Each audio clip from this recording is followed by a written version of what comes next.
धर्म वार्ता चिन्ह में आपका स्वागत है। शानदार वीडियो देखें और सब्सक्राइब करें और शेयर करें। कृपा से आप सब मजे में होंगे और मंगलमय रूप में होंगे। आज की कहानी है कीचक वध की।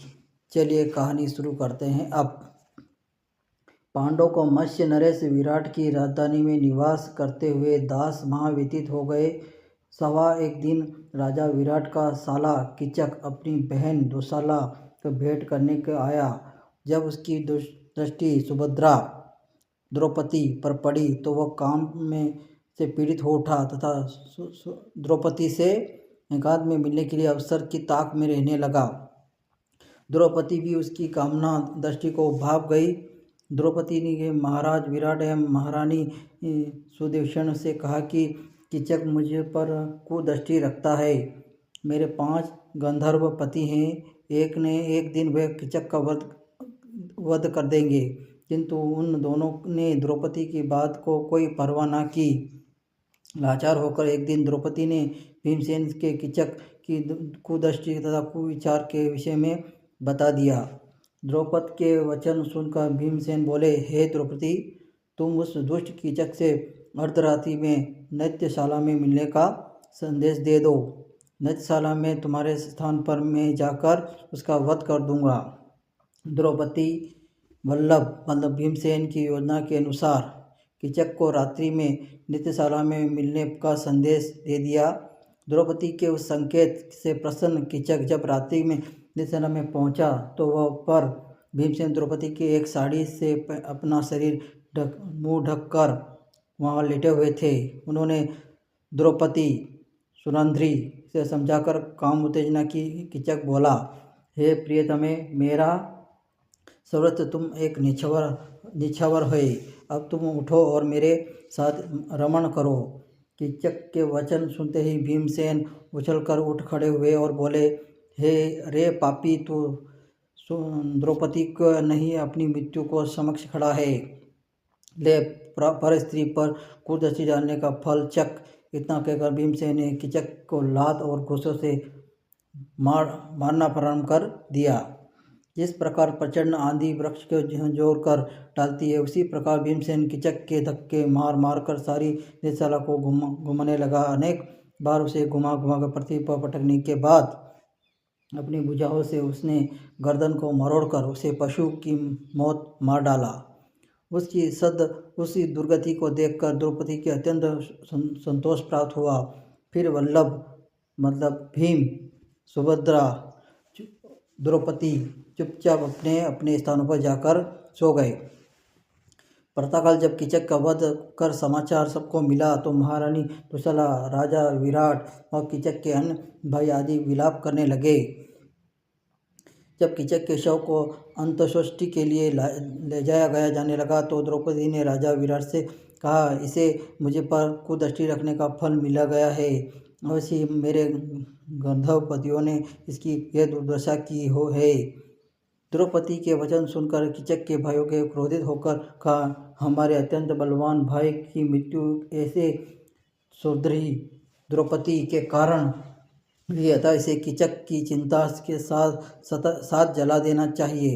इतना कहकर उन्होंने द्रौपदी के जबरदस्ती कीचक की अर्थी के साथ बांधा और शमशान की ओर ले जाने लगे।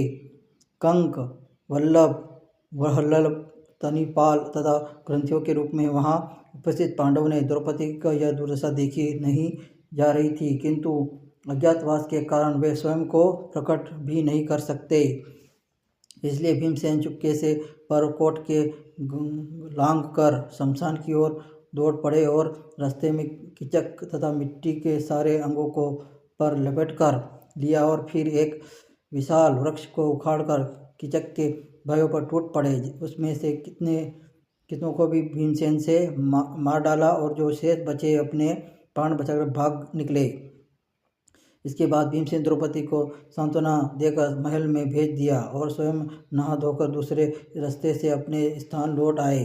कीचक तथा उसके भाई का वध होते देखकर महाराज विराट सहित सभी लोग द्रौपदी का भयभीत रहने लगे।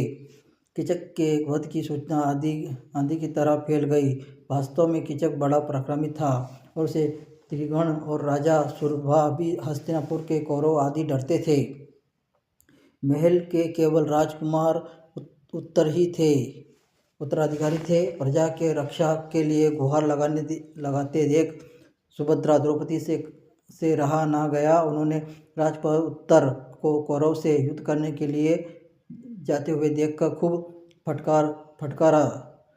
द्रौपदी की फटकार सुनकर राजकुमार उत्तर ने सेखी भगवाते हुए, मैं युद्ध में जाकर कौरव को अवश्य हरा देता हूँ, किंतु असमर्थ हूँ क्योंकि मेरे पास कोई सारथी नहीं है। उसकी बात सुनकर द्रौपदी ने कहा, राजकुमार वल्लभ बहुत निपुण सारथी हैं। वह वहाँ कुंती पुत्र अर्जुन का सारथी रह चुके हैं। तुम उसे अपना सारथी बनाकर युद्ध के लिए ले जाओ।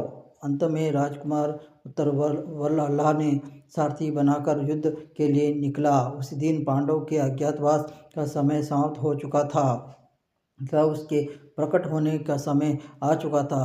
उर्वशी के शपथ मिली अर्जुन की नपुंसकता भी खत्म हो चुकी थी। अतः मार्ग में अर्जुन ने उस शमशान के पास जहाँ पांडवों ने अपने अस्त्र शस्त्र छुपाए थे, रथ रोककर उसके चुपके से अपने हथियार के लिए जब उसका रथ युद्ध भूमि में पहुंचा तो कौरव के विशाल सेना और भीष्म, द्रोण, कर्ण, अश्वत्थामा और दुर्योधन आदि पराक्रमी योद्धाओं को देखकर राजकुमार उत्तर अत्यंत घबरा गए और बोले, वल्लभ तुम रथ वापस ले चलो, मैं इन योद्धाओं से मुकाबला नहीं कर सकता। वल्लभ ने कहा कि अरे राजकुमार, किसी भी क्षतिपूर्ण से लिए युद्ध से पीठ दिखाने तो अच्छा है कि युद्ध में वीर गति को प्राप्त कर लें।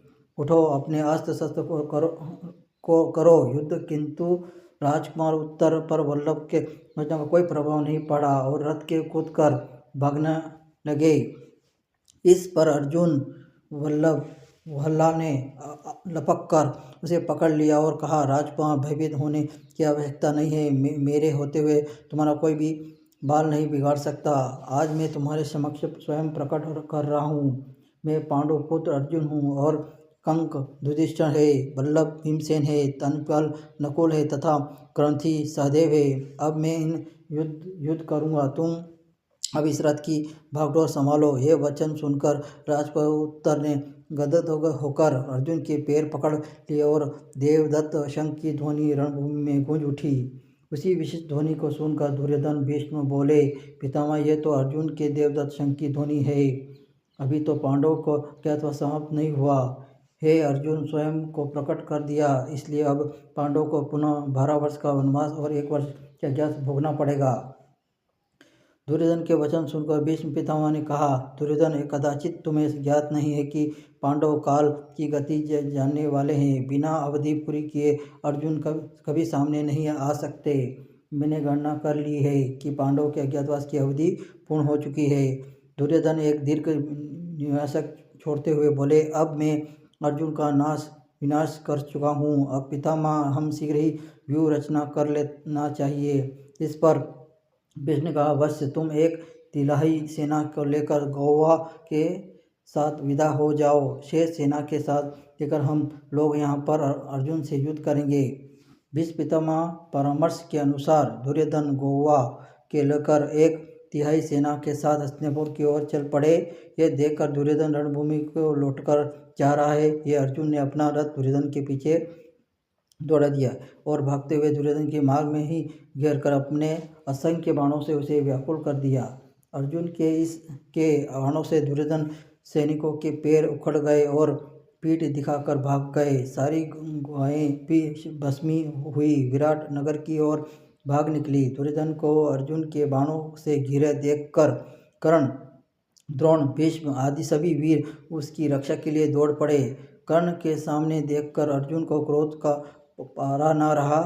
उन्होंने कर्ण पर इतने बाण बरसाए कि उसे रथ, घोड़े, सारथी सभी नष्ट भ्रष्ट हो गए।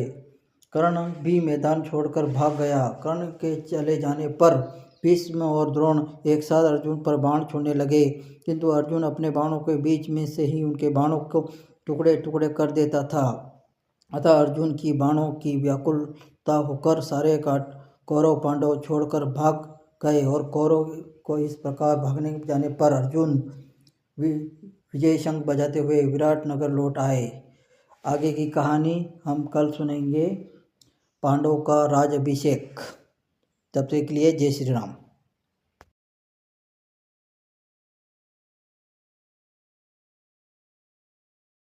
शानदार वीडियो देखने के लिए प्ले बटन दबाएं, अपने दोस्तों के साथ शेयर करें और चैनल को सब्सक्राइब करें।